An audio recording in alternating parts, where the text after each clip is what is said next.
हैं जहां स्वास्थ्य विभाग ने नोटिस जारी किया है। रजिस्ट्रेशन न करने वाली गर्भवती महिलाओं को नोटिस दिया गया है। महिलाओं ने नियम के अनुसार नहीं कराया रजिस्ट्रेशन। गर्भधारण के 10 सप्ताह के भीतर रजिस्ट्रेशन कराना होता है। विभाग को महिलाओं पर गर्भपात का शक है। विभाग ने स्थानीय कर्मियों और आशा वर्कर्स को इसकी जिम्मेदारी दी है। इन महिलाओं पर नजर रखने के लिए कहा गया है।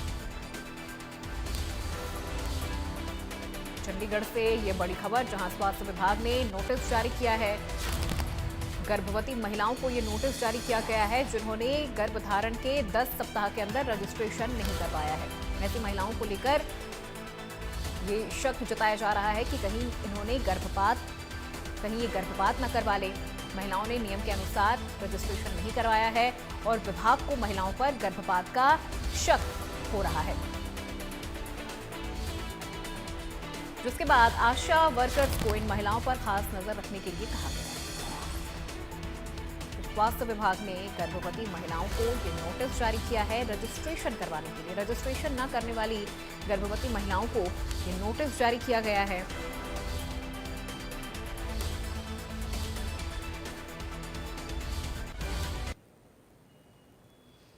हरियाणा में स्वास्थ्य विभाग ने लगभग 1100 ऐसे केसेस पाए हैं जिसमें महिलाओं ने अपना गर्भपात करवाया है। लेकिन ये गर्भपात किन कंडीशंस में हुआ है, क्या ये गैर कानूनी है या किसी नेचुरल रीजंस की वजह से हुआ है? क्योंकि इन गर्भपात जिन महिलाओं ने करवाया है उनकी पहले से 1 या 2 बेटियां ऑलरेडी हैं, तो इसलिए शंका ये है कि कहीं ना कहीं इन्होंने अपना सेक्स डिटर्मिनेशन करवाने के बाद तो गर्भपात नहीं करवाया है। और स्वास्थ्य विभाग अब रिवर्स ट्रैकिंग करके इन सभी मामलों की जांच कर रहा है। इस वक्त हमारे साथ डीजी हेल्थ कुलदीप सिंह साहब मौजूद हैं, उनसे बातचीत करते हैं। सर, स्वास्थ्य विभाग जो है कितने ऐसे मामले हैं जिनकी रिवर्स ट्रैकिंग कर रहा है और क्या कारण है इनके पीछे?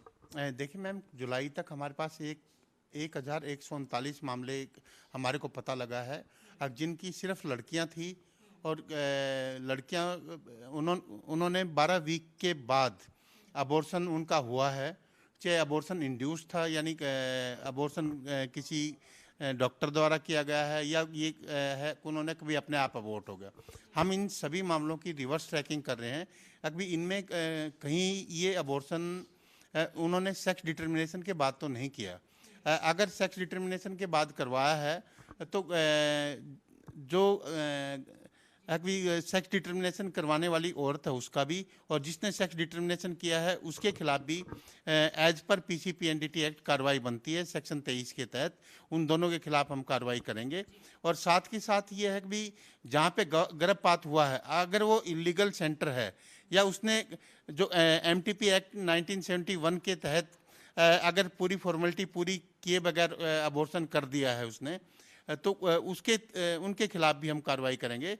और ये हरियाणा गवर्नमेंट का, हरियाणा स्वास्थ्य विभाग का और साथ के साथ जो स्टेट टास्क फोर्स बनी हुई है और जिसकी वीकली मीटिंग जो हमारे additional chief secretary health Shri Sudhir Rajpal ji हर मंगलवार को लेते हैं, तो उसमें ये डायनेमिक प्रोसीजर है कि हर हफ्ते हमारे पास रिपोर्ट आती है कि इस हफ्ते जो 12 वीक से ऊपर जिनकी सिर्फ लड़कियां थी इतने अबॉर्शन हुए हैं। और हम हर सिविल सर्जन से सारी की सारी जितने भी अबॉर्शन होते हैं उनका भी फील्ड में टीम भेज के कंप्लीट पता करवाते हैं रिवर्स ट्रैकिंग से कि ये किनके पीछे क्या कारण रहा, किन परिस्थितियों में ये अबॉर्शन हुआ। अगर हमारे को लगता है कहीं पे शंका है अभी ये सेक्स डिटर्मिनेशन के बाद इसका अबॉर्शन हुआ है, तो हम पूरी तहकीकात करते हैं और उसकी जड़ तक जाने की कोशिश करते हैं। चाहे वो मामला अभी इंटर स्टेट का हो, हम इंटर स्टेट में भी जाके हम तहकीकात की है। आज एक मामले की हमने इवन वाराणसी से भी हमने पता किया है कि कहीं पे ये सेक्स डिटर्मिनेशन के बाद तो नहीं हुआ। सर, आप रिवर्स ट्रैकिंग की बात कर रहे हैं, रिवर्स ट्रैकिंग कैसे होगी, क्या प्रोसीजर रहेगा इसके लिए? देखिए, हमने हर महिला जिसकी सिर्फ लड़कियां हैं वो गर्भवती है, उसके साथ हमने एक सहेली लगा रखी है। सहेली आशा वर्कर भी हो सकती है, सहेली आंगनवाड़ी वर्कर भी हो सकती है, जो उसकी प्रेगनेंसी के दौरान कंप्लीट देखभाल भी करेगी, उसके स्वास्थ्य का ध्यान भी रखेगी और अगर उसको कोई अनटवार्ड इंसिडेंट होता है तो उसको भी मैनेज करवाएगी। और अगर वो उसको लगता है कि ये तो कहीं पर सेक्स डिटर्मिनेशन में इन्वॉल्व होगी या सेक्स डिटर्मिनेशन करवाएगी, तो उसकी तुरंत खबर स्वास्थ्य विभाग को देगी। अगर मान लो उसका गर्भपात हो जाता है तो गर्भपात के बाद भी वो तुरंत खबर देगी कि हाँ इस औरत का गर्भपात हो गया है। पहले ट्राइमेस्टर में ही मैंडेटरी है। ये हरियाणा गवर्नमेंट की तरफ से सभी सिविल सर्जन को और फील्ड में सभी एसएमओ और मेडिकल ऑफिसर को ये निर्देश दिए गए हैं। अब जो भी औरत गर्भवती होती है, जब भी पता लगता है, फर्स्ट ट्राइमेस्टर में उसका रजिस्ट्रेशन करें और उसकी RCH ID जनरेट करें। और अल्ट्रासाउंड सेंटर को ये साफ दिशा निर्देश हैं, अब बगैर RCH ID के वो अल्ट्रासाउंड नहीं करेंगे। ठीक है, बहुत शुक्रिया बातचीत करने के लिए। तो DG हेल्थ कुलदीप सिंह जी बातचीत कर रहे थे। उन्होंने बताया है कि रिवर्स ट्रैकिंग अब विभाग कर रहा है और इस रिवर्स ट्रैकिंग के माध्यम से अगर कोई भी ऐसा गर्भपात केंद्र या MTP सेंटर है वो पाया जाता है, अगर वो गैर कानूनी है, इलीगल है और महिला ने भी अगर गलत तरीके से सेक्स डिटर्मिनेशन करने के बाद अगर गर्भपात करवाया है, तो दोनों पर ही लीगल एक्शन विभाग की ओर से लिया जाएगा। कैमरा पर्सन अमित के साथ साक्षी शर्मा, इंडिया न्यूज हरियाणा, पंचकुला।